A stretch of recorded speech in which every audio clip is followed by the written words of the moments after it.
Topic of my talk today. So it's not mirrored, you see it normally.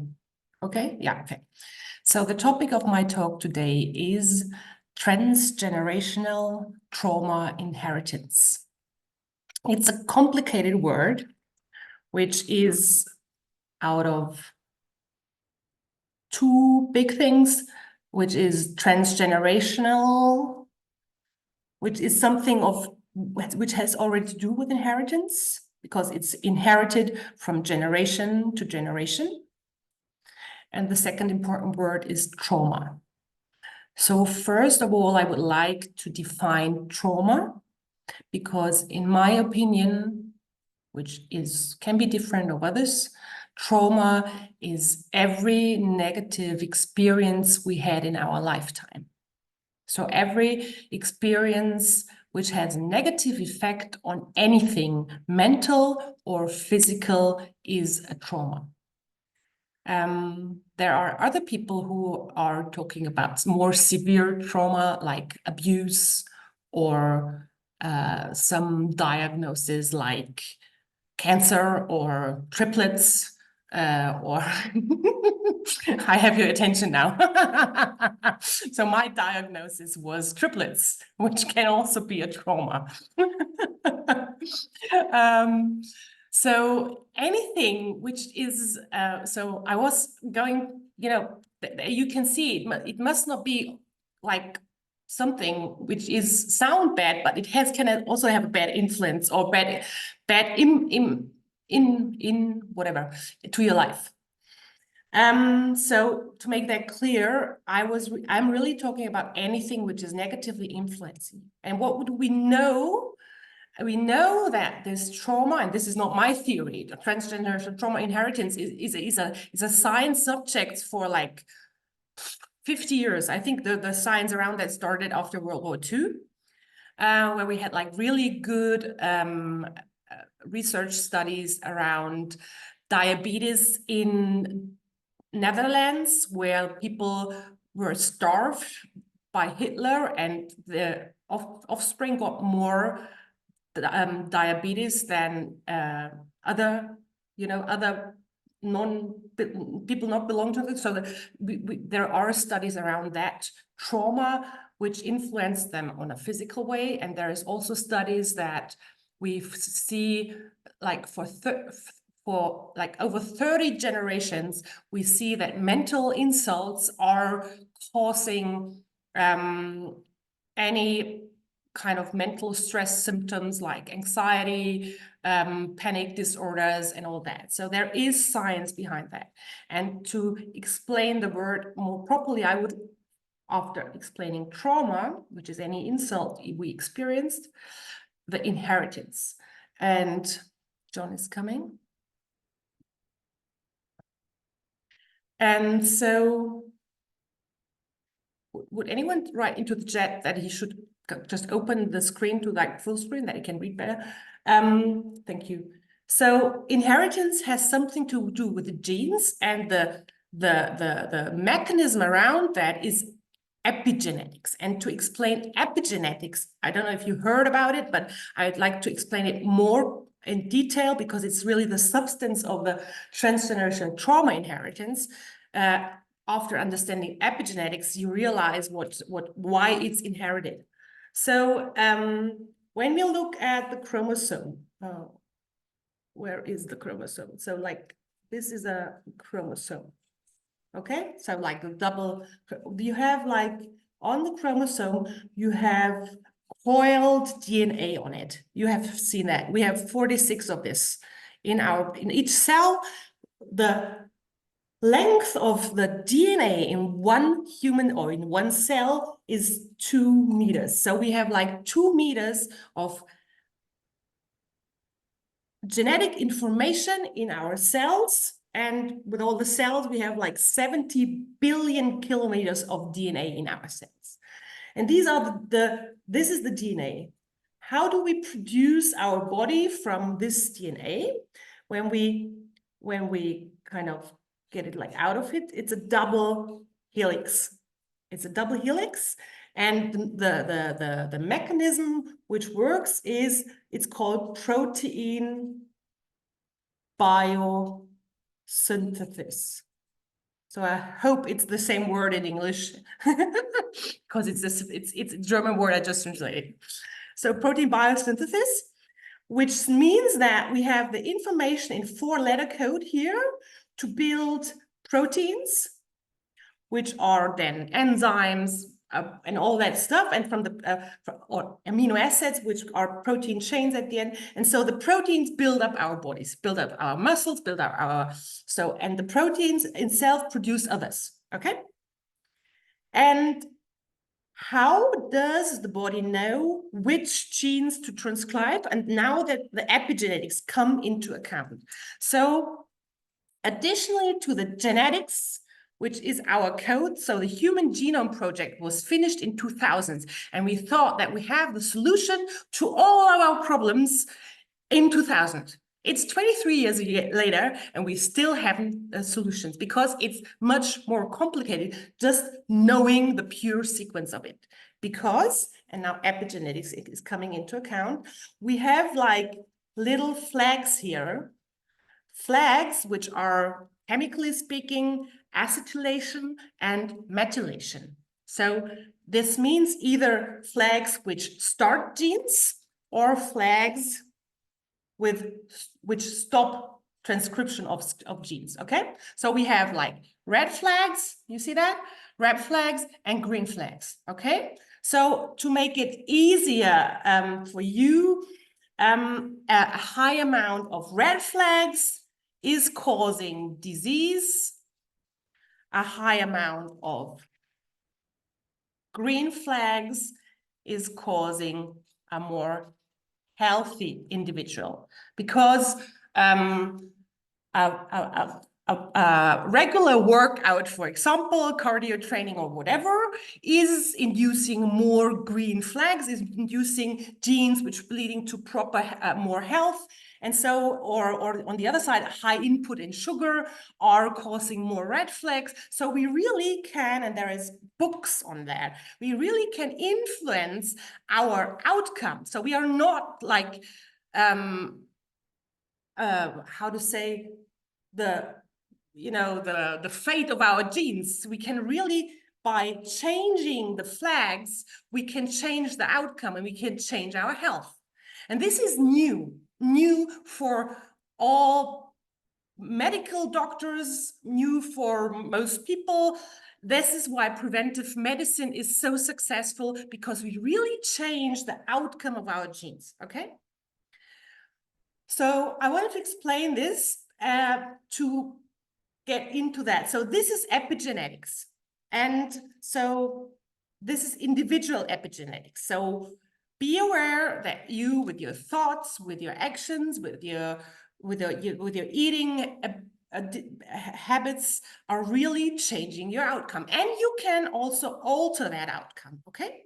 You can alter that. You can change your epigenetics to more green flags, or if you are not, if you don't care, you get to the red flags. And fortunately, we are now in an area of time where regular school medicine, conventional medicine, is not working that good anymore. We get more people with chronic diseases. We get more people where any normal painkillers don't work anymore.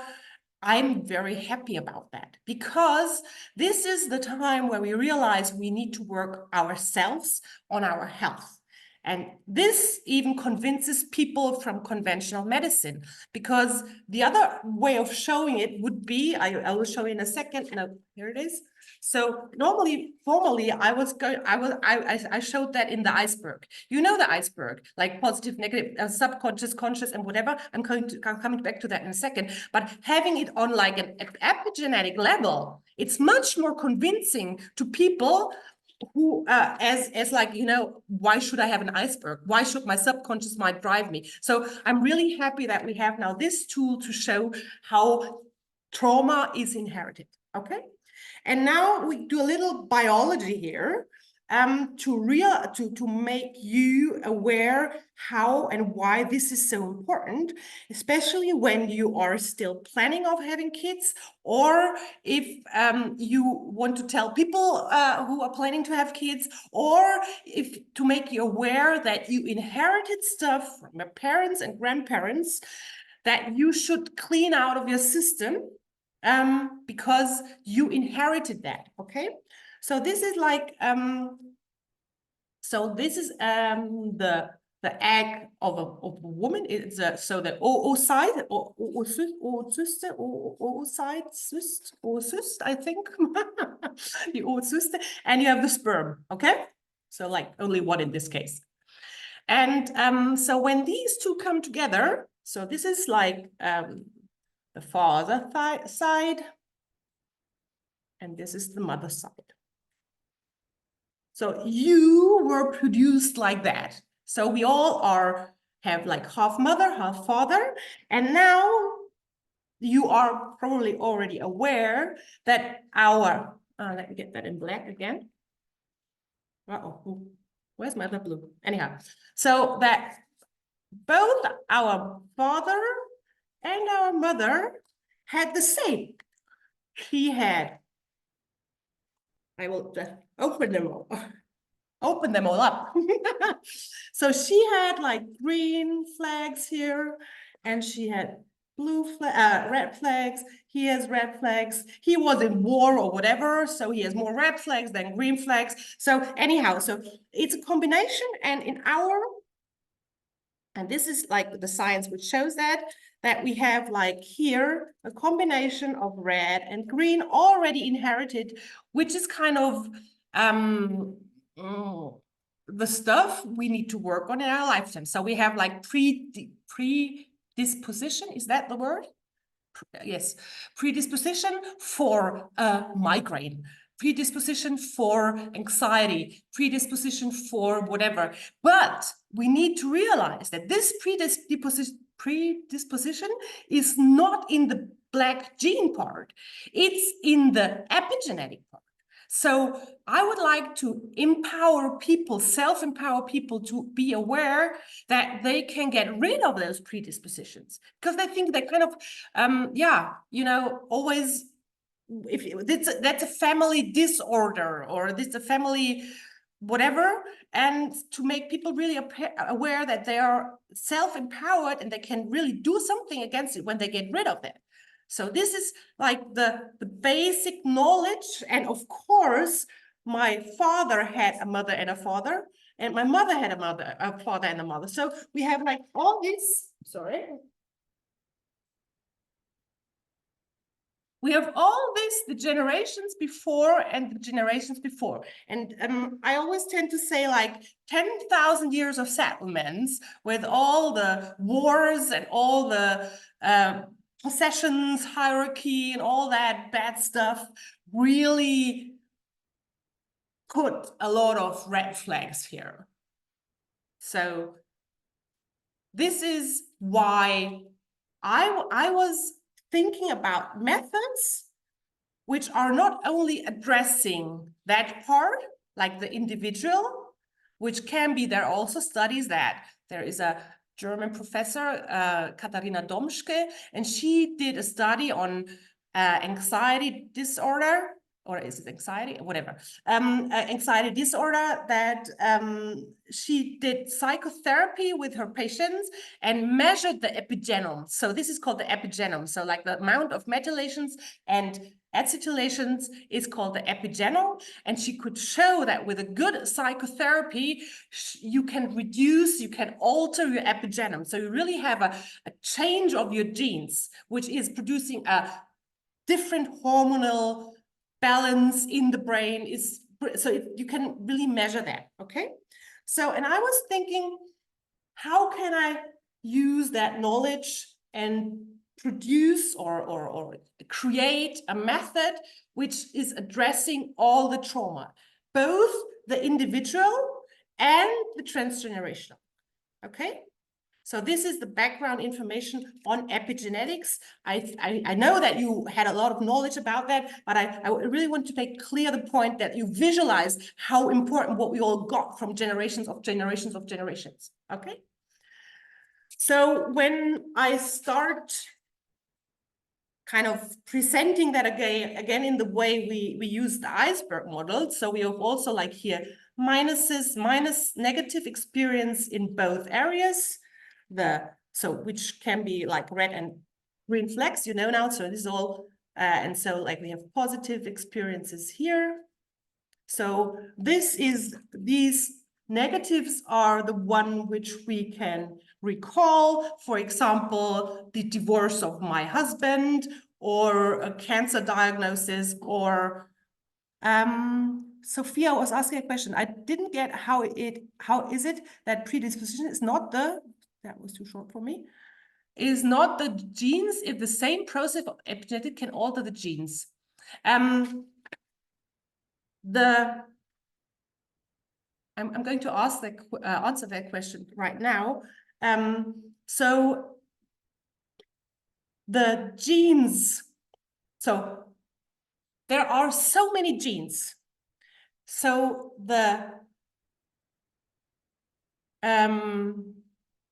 it's more important to decide what is transcribed, because we have everything in there.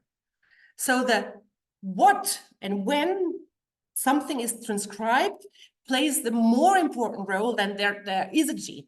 We have also, like on the genetic level, like have you heard about SNPs, small nuclear polymorphisms? They are kind of fancy in the functional medicine area. So SNPs are on the gene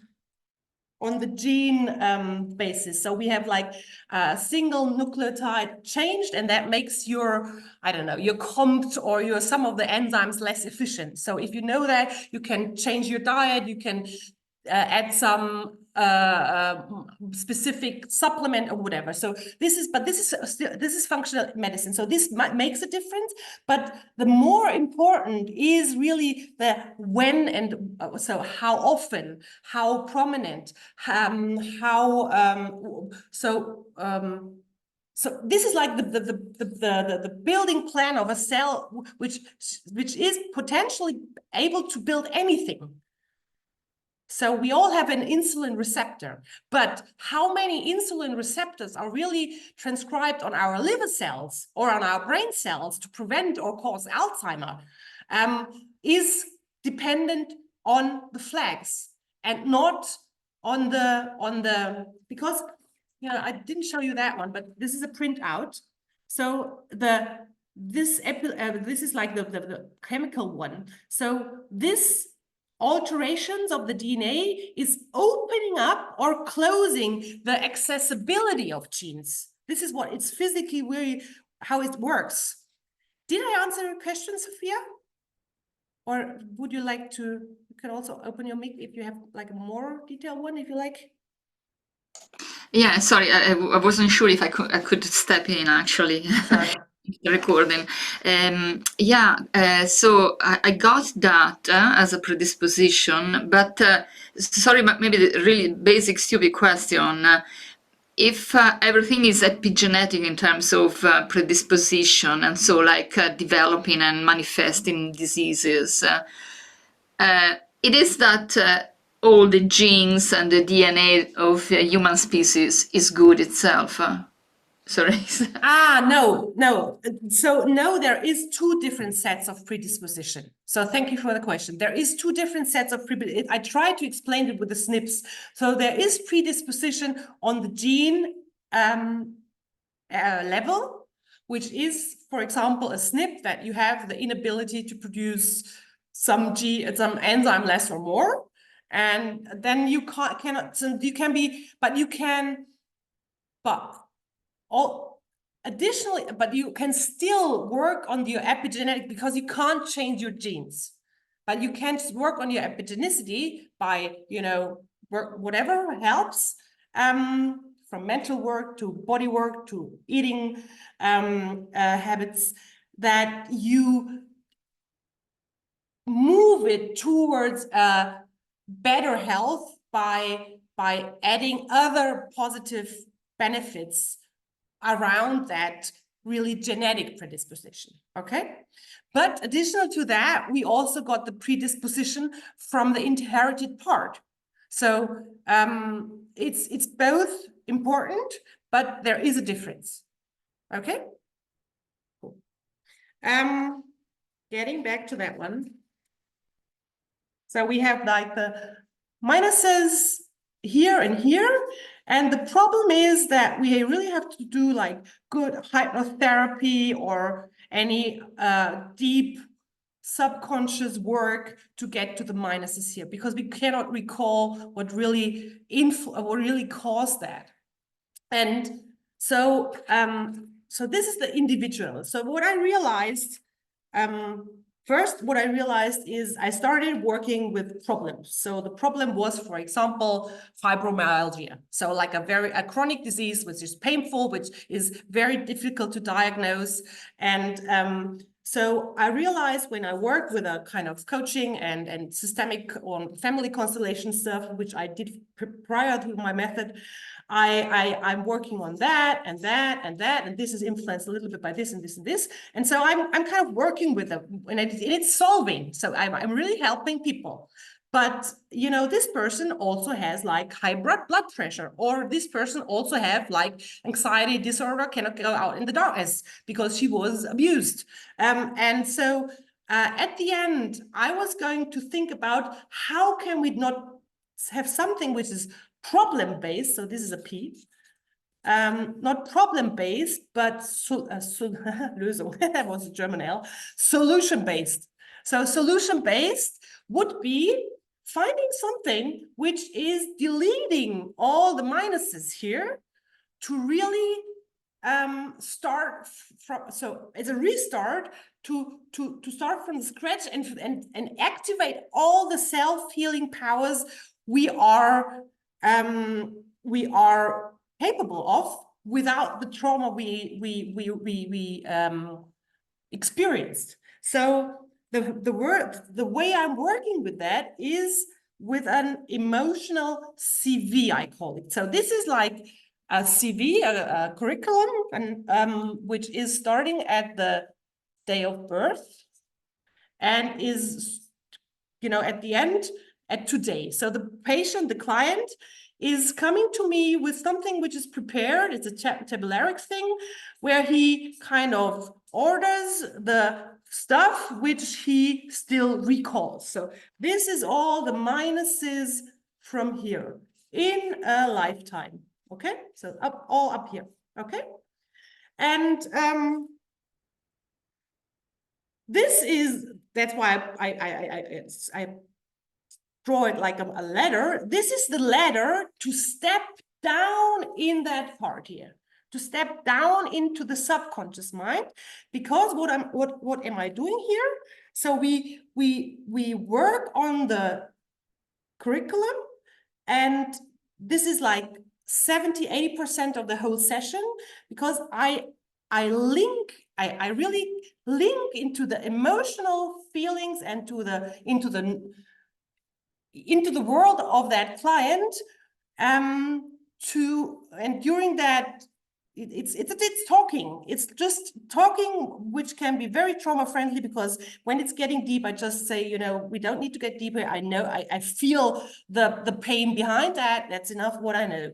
So what we create in that, for example, for like the first period, there was like 3 insults, the isolation of COVID, the loss of my grandmother to COVID, and whatever. So something which was very recently, and we create objects, for example, a syringe, or an empty room, or so like objects which contain the emotional pain behind that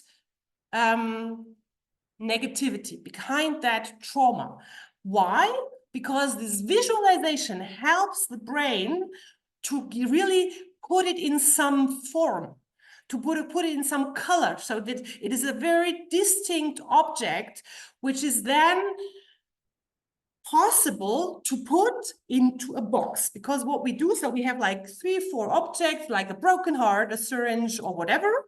And when we start with a session, we travel from today into the past, and we pack boxes. So this is a little hypnotic, so trance part, where I tell my client, please imagine a box, tell me how it looks like, and then we put the stuff into the box, okay?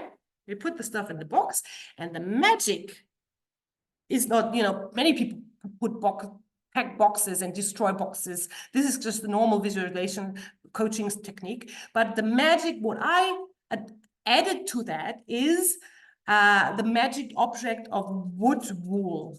I don't know if you know what wood wool is. Wood wool is a filling material which you add to boxes to stop falling, preventing them from falling in the box. So an organic stuffing material, and the magic phrase behind that is, so everything which is now, everything we forgot to mention, everything which is only in the subconscious mind, everything we just didn't think about, everything which is also happened as negative experience in that time. And this is the importance. We always put it in a certain time frame, because subconscious mind does know time and date. So so the magic phrase is now attached to the wood wool, and the client is then packing wood wool in addition to those objects into that box. So the wood wool is clearing up the lower part of the iceberg. And it sounds very simple, but it's very efficient. And thank you, Barbara, for being here, because you already did that with me. And it's a bit difficult to believe, but you really feel a deep relief after the first box already. And then we just put, like, it's normally 3, 4, 5 boxes, depends how old are you. And then we put the boxes and we destroy them by our breath. So I use a hypnotherapy-based method and add an embodiment part to it. Embodiment, you see me talking here. I'm one of an embodiment. But I encourage my clients that they also like use their hands when they put stuff. They use their hands when they put the wood wool out of the head. And I encourage them, and then they close the box themselves. They shrink it down, and then I just put that away. And I tell them to shrink the box and put it like on the size of their hand. And then they put it last time in their body, like in the solar plexus area.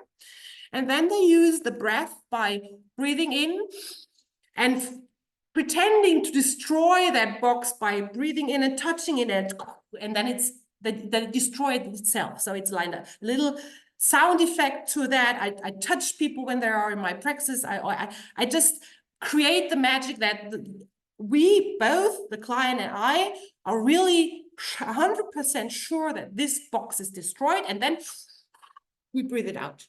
The client breathes it out. So, and what is the beauty of it? The client recognize immediately the release of that tension. Okay, so this is the first part of the method. It's still nothing to do with transgenerational.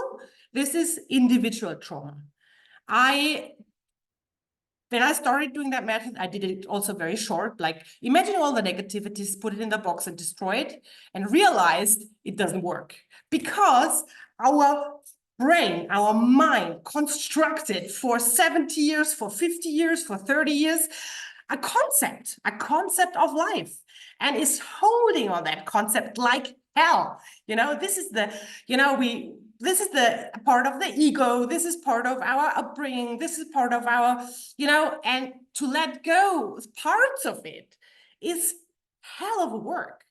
And not hell of a work, but it's unnecessary work, because the negativities don't help us anymore. Okay, so there is a point in life when you realize, I want to get really rid of my negativities so I'll leave it like this. So this is step 1.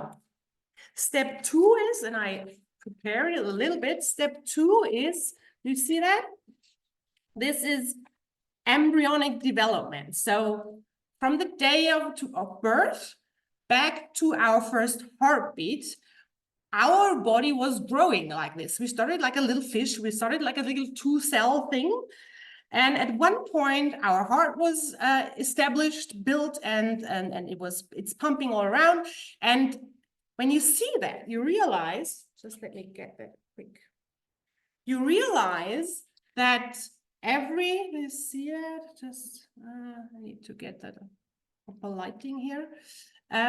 Sorry. You see that also here, oops, I need to do it like this. Here we have negative effects of our mother and of our surrounding siblings, family situations, which is influencing the most important part of our body building up. Body building up, that's not the word, you know what I mean. So like, did our mothers know? So nicotine, adrenaline, cortisol, all that influenced us in 8.5, 9 months of upbringing and was responsible to induce epigenetics in that body. So did we build liver after plan A, or did we establish a liver after plan B with more red flags? So, and I also include that in the boxes because I realized to really work on a very deep health. So our body is normally rebuilt in 7 years, it said. It's a kind of a spiritual ESO thing, but also medical doctors starting to believe that we rebuild our body. I always tend to say I cannot let people grow, you know, because our bones are kind of fixed, but I did grow the last 2 years for 2 centimeters. So I'm still, I think I also can be people grow a little bit at least because there's less tension on the people. So anyhow, so you realize that we have also epigenetic effect on that very crucial period of building our body. And to make it, and also to make it continuous. So this is like day of birth. This is where we stopped with a letter. Okay, so we started in the today. We got back to day of birth with 7 boxes, and then there is one other box which is, oh my god, which is like here. Okay, and this box is only containing wood wool. So we just put wood wool in there for as an object which is kind of sucking up all the negativities of our embryonic development. It sounds weird. I realize that. How can we just do that with one little box? But don't underestimate your inner power. And you also will learn, like in a second, that this part is also necessary to go to step 3. Okay, so this is step 2. This is the second step, to make it continuously from today to the day of birth. And then I kind of introduced, and this is also new, so this is kind of a unique I realized, I was asking myself, how did the first heartbeat start? Because we know, like when we have like a proper physiological heart, you know, with the 2 chambers and all that, we have like a automaty of the heart pumping mechanism. And so we have like an electrophysical potential, which is continuously in the heart pumping or creating the pumping effect. But there is no single science out there which is showing how the first heartbeat started. And I'm discussing that with many people. No one knows. We only know when this heart stops that we use a defibrillator, like an electric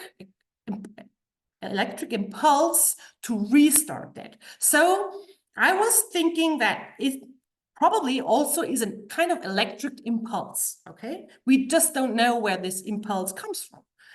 And in my belief system, this impulse comes from the soul.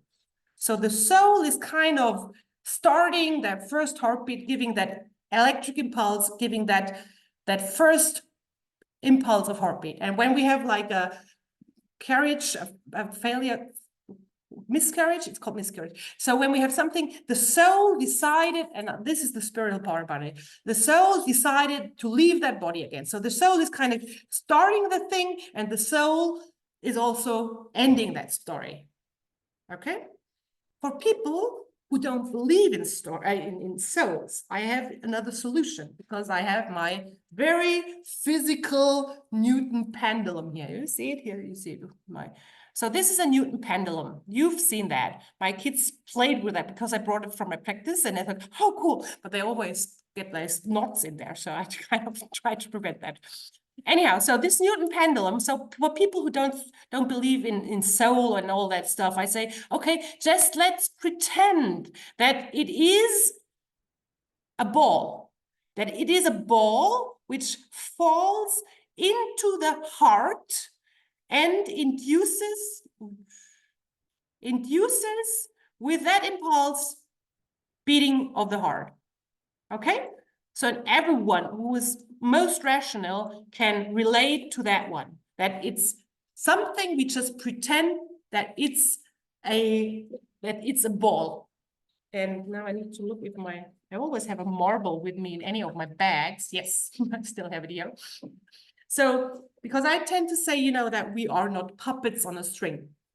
We are not on strings. So this is just to get you open for, it might be a ball. And what I use as a picture, as a visualization, is a marble. You know, this is a marble. I brought you painting of my marble race. You see, this is a kid's game. As for people who have never seen a marble race, this is a marble race where you put the marble up there, and then it has like curves and barriers and whatever, and at the end it pops out here. And here at that point, I imagine to be the heart, okay? I imagine to be the heart, which started the whole game, which starts life and not life. And so the marble, which is falling from the output here, had already a way behind it. So it was all the way up here. And this is the visualization of the third part of the journey, of the third part of the cleaning up. This is the abstract picture. This is also unique because at the end, I just realized we need to have something which is short, the short version, to avoid hours of family constellations, to avoid hours of what is called Rückführungen, you know, when you travel in your soul lives backward, and to clean up all the transgenerational trauma. This is the potent visualization behind it, because at that point, when my client has already destroyed all his boxes and destroyed the embryological boxes, the potency, the power is so big that in this case, he or she is just pushing the marble upwards to that funnel and releasing pressure, releasing blockades, just thinking, letting go. Every out breath by pushing it upwards is letting go. I let go, I let go, I let go. And the feeling behind that is amazing. Because you're not like the fate of your ancestors anymore. You have like a tool which your brain, your mind can use to really feel the empowerment of that, to let go all the attachments and all that stuff. I forgot to mention, you know, the word was attachment, which brought me back. I forgot to mention that in this part, when we pack the boxes, we also do a lot of forgiveness work. Barbara knows what I'm talking about because she's an expert on forgiveness work. That we need sentences, we need symbols to when we put something which is, for example, in relation to my mother, we have like a little, so it's like in a constellation that when so that the therapist is in the position of the person you're talking to, and then you have like a little talk, and then you really can feel that you can put that object in there. So it's energetic work on a constellation level way of, yeah. And so, yeah, so to get rid of all the attachments we don't know anymore, this is very, very potent. So, and at the end, so the marble is up here. So it kind of, I tell people that, you know, it's like on a cushion, it's coming out of a funnel. And then here, my explanation stops to a normal client, but in this recording and in this presentation, I show you what we do here because it's important to realize that I tell people, yeah, put the marble on your palm and explain it to me. Explain it to me how it looks like. So some people see normal marbles, they see pistol balls, they see or like some other wood thing or whatever. So at the end, we transform that ball they have in the hand to a crystal ball, to like a crystal ball, which is like a proper size. It resembles the weight, the clarity. We switch a light on in that ball, and the person still with closed eyes transform that ball, him herself, to that powerful, lightful, weightful, important source of energy. And at that point, he or she does not at all know that she works with her soul, or he with his soul. So she transformed the soul himself, and then we put it from like this transformation process back to the human heart, to the person which is sitting in my office or sitting online. So this is like the beginning of my inner light, my source, my first reincarnation, the pure light where we are, this individual light where we are. And we by putting it on a pedestal, by letting it roll towards the heart of the person who is here, and then he or she feels how that power is really embodied again in the body. And this is the beauty of that. So it's a kind of reconnection to the cleaned higher self we all have in ourselves, the divinity, the pure feeling of power, of wisdom, of guidance of our higher self. So it's at the end. So this is the last thing. So I call it the lucky factor. I call it the lucky factor. One thing is I put the people into meta perspective. So this is a way of getting rid of your ego and really being in a flow state, being in a meta perspective 24/7. It feels a little schizophrenic because you constantly are in two areas, like the human and the meta one. But it helps you seeing the bigger perspective on your life, and it helps you deal with the small turbulences of life. And the lucky factor is, I tried to explain it by what I do is so this is the frequency of a person. So every one of us has a specific frequency where we are resonating, ascending, and whatever. And what I do is I put like this red dots out of this frequency. So this is a one session only thing.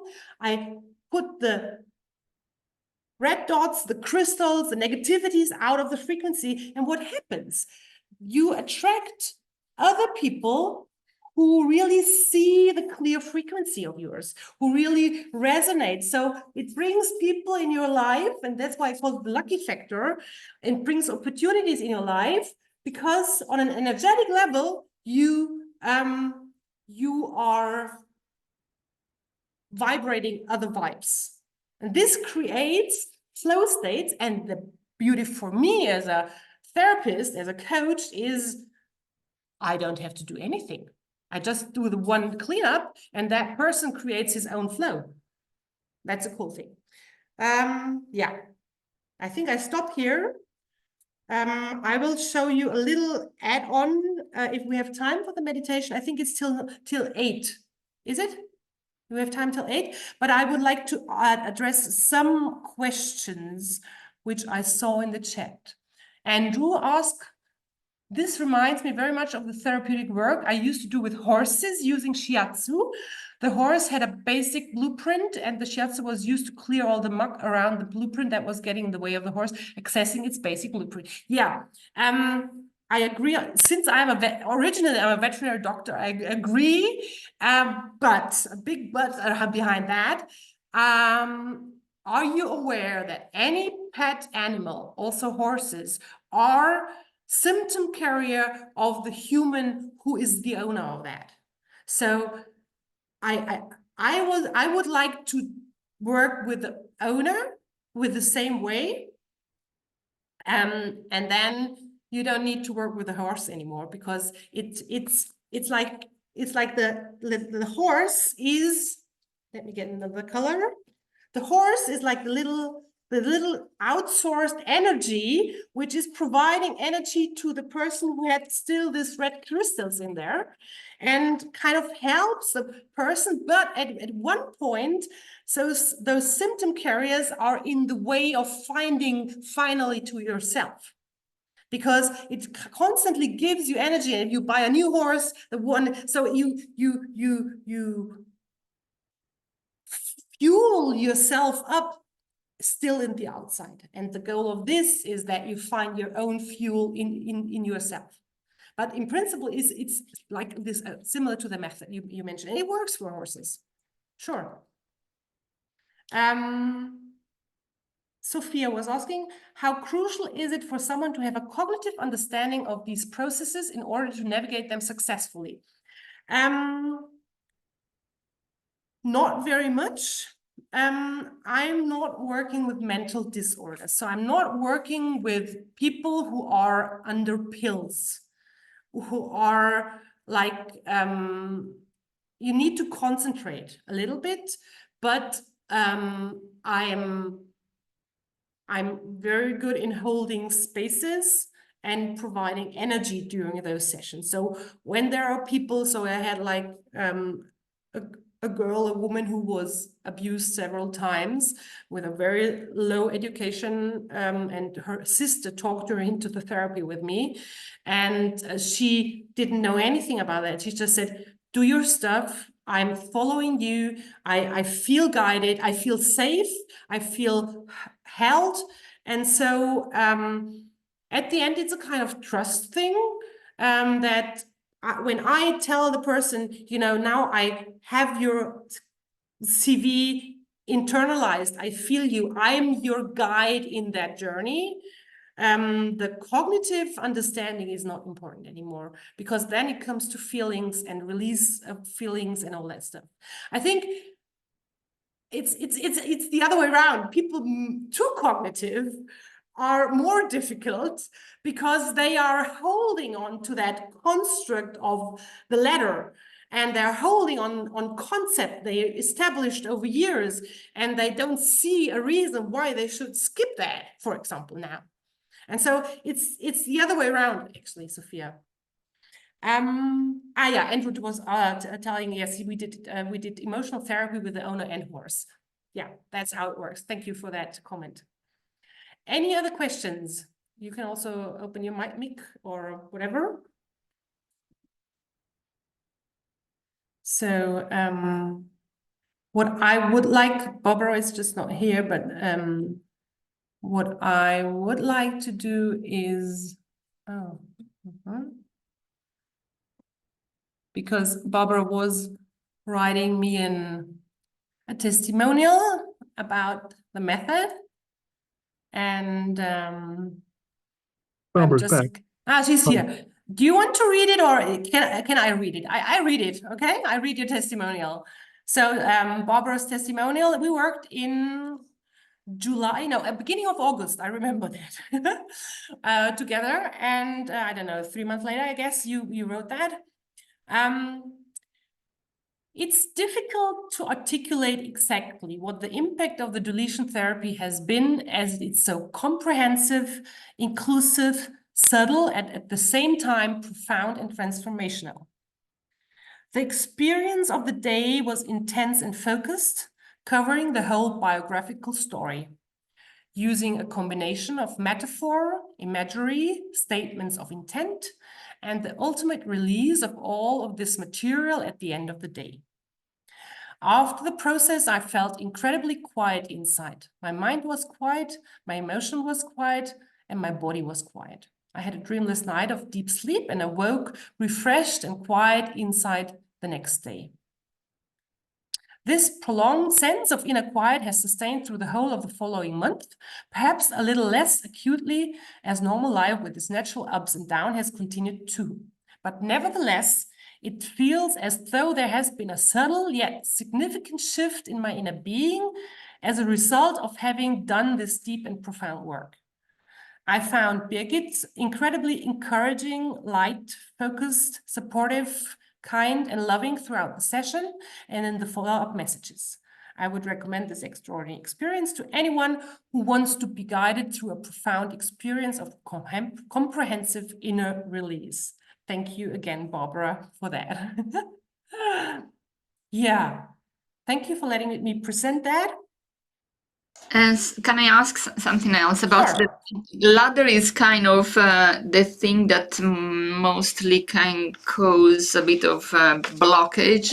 So do you suggest a way of putting together the narrative when they prepare for the process? I can come with many books of narratives, or do you address somehow how to look back into the traumas? So the writing the CV is the pre-work of the client coming to my session, but it's very intuitively. So it just needs to be done in somewhere. So I get from 1 page to 20 pages, I get everything. And it's only like an inner preparation for opening yourself up to the process. It doesn't really matter how deep the preparation is, because in the session itself, we have time to go into the deep depth of it as far as it needed to be. Did I answer your question, Sophia? So it really doesn't make, it is important to have this inner, how to say, when you so that you have this inner will that, and so it's not like a consumery. So because you really need to prepare yourself, and this is the one crucial start for the client, but it doesn't matter how deep that is. It needs to be like your date of birth, your parents, your siblings. So we have like a little family tree there, which I need for the constellation part. And then we have like a little, some points, and if it's just 1 page, it's just 1 page. Depends a little bit on the prep, on the character of the person. So you focus on the trauma, correct? No, I focus on negativities. I focus on the whole life, because and this is why this is so important to realize. It's not like a problem thing, like on one trauma. It's really the beauty of it that we have like a process which is covering everything, and we don't have to bother anymore if we miss anything, because it's really like without any gaps, the whole life, without any gaps, the whole embryonic development, without any gaps, the way back to our first, I don't know, reincarnation or whatever, to the start of life.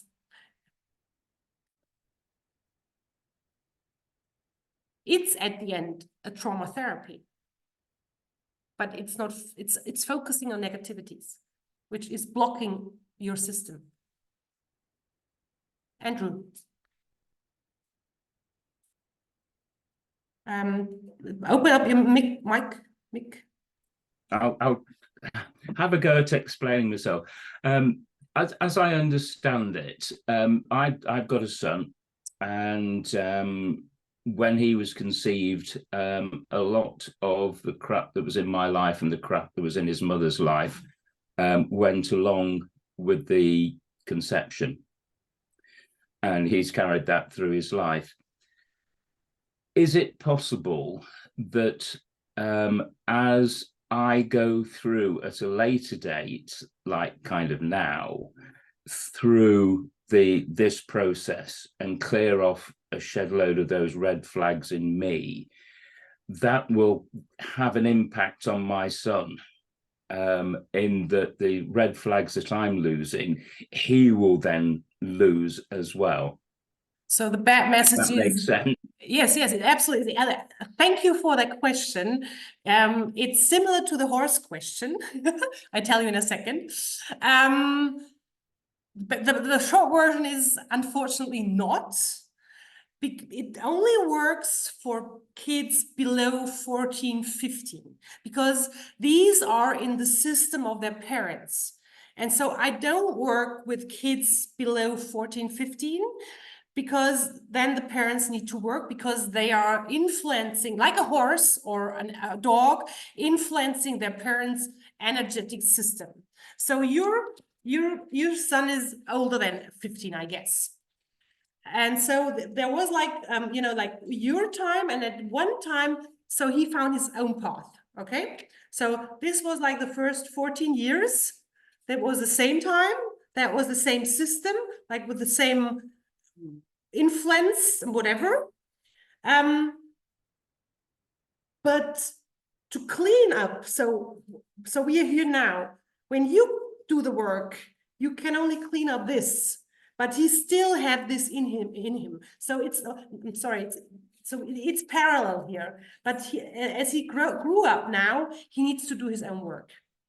So everyone over the age of 15 needs to do the inner work himself. So there is the time of point where you let go your kids and they are not in your system anymore.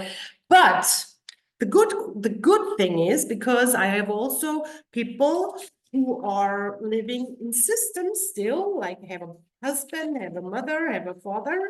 The cool thing that this effect still works. So like you cannot clean up his red flags, but as your frequency, so you are the healer also of others. I haven't mentioned that in detail, but like how you talk, how you act, how you are is influencing people in your close inner system. So of course you have an effect when you do the inner work on your grown-up son. Of course I have an effect on my kids generally, because I am different now. And so I put little impulses in their life which make them think, which make them, I use that, so it's either lucky factor or I call it talking with angel tongues, because at the end it feels like you don't think anymore because you just channel, and this is kind of the wisdom you channel, and then the other people around you, you have probably experienced that in your bliss experiences where you just know things, and when you tell your inner circle, family members, friends, the knowledge, the wisdom, they kind of start really, because there is no aggression anymore. There is no, because if you from your side cleared the attachment, so there is no, yeah, you know what I mean? There is no drama triangle anymore. So the person can accept the truth, the wisdom, much easier than before, where you had those red crystals in your frequency. Okay? Jim. Yeah. I'm just wondering about the effect of you doing this with other people on you. Oh. And also that you're teaching other people to heal themselves, but you presumably learn how to do that for yourself first. Yes. Oh, that's 3 questions in one. I tell you, 3 proprietors in one. And I don't know, a 4th component to it. So the first is, what does that do with me? When I'm working with that, I'm not existing. So I'm virtually absolutely out of my ego.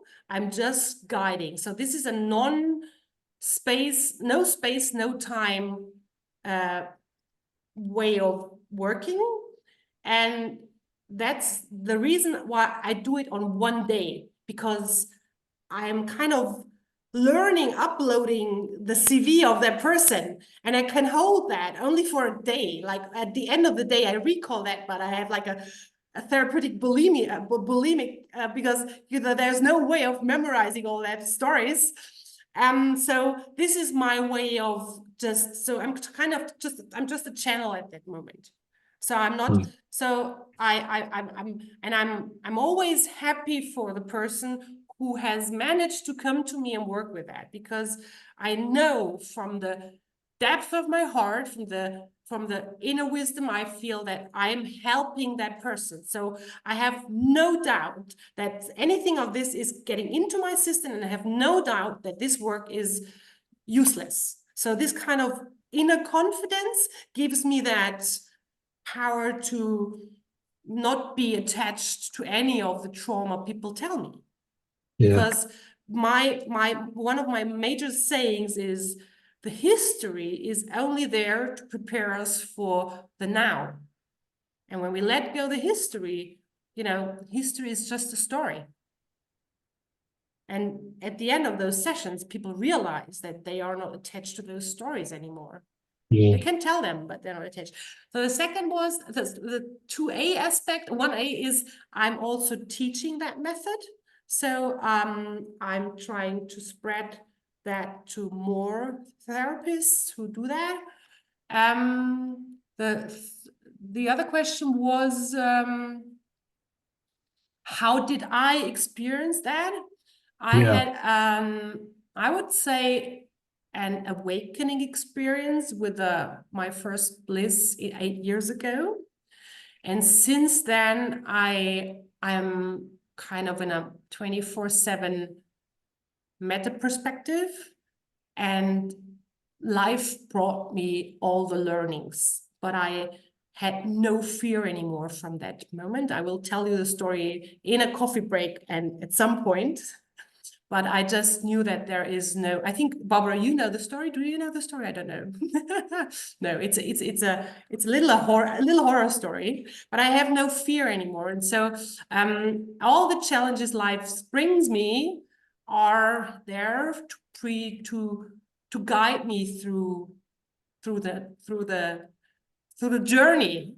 And so I have also bad experiences, but I see them, there is no right and wrong anymore in my life. So the process I was going to, because no one worked with me like that. In contrast to Jason, who's presenting next time, he used that method for himself. So he's a very similar, but a longer process and a more rational one, more coaching one. And I never tried that for myself because life was my teacher.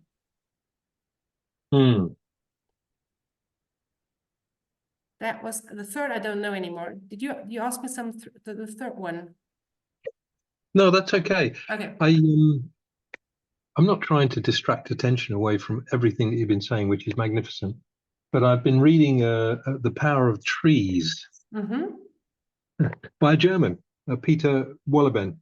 And he says that the trees learn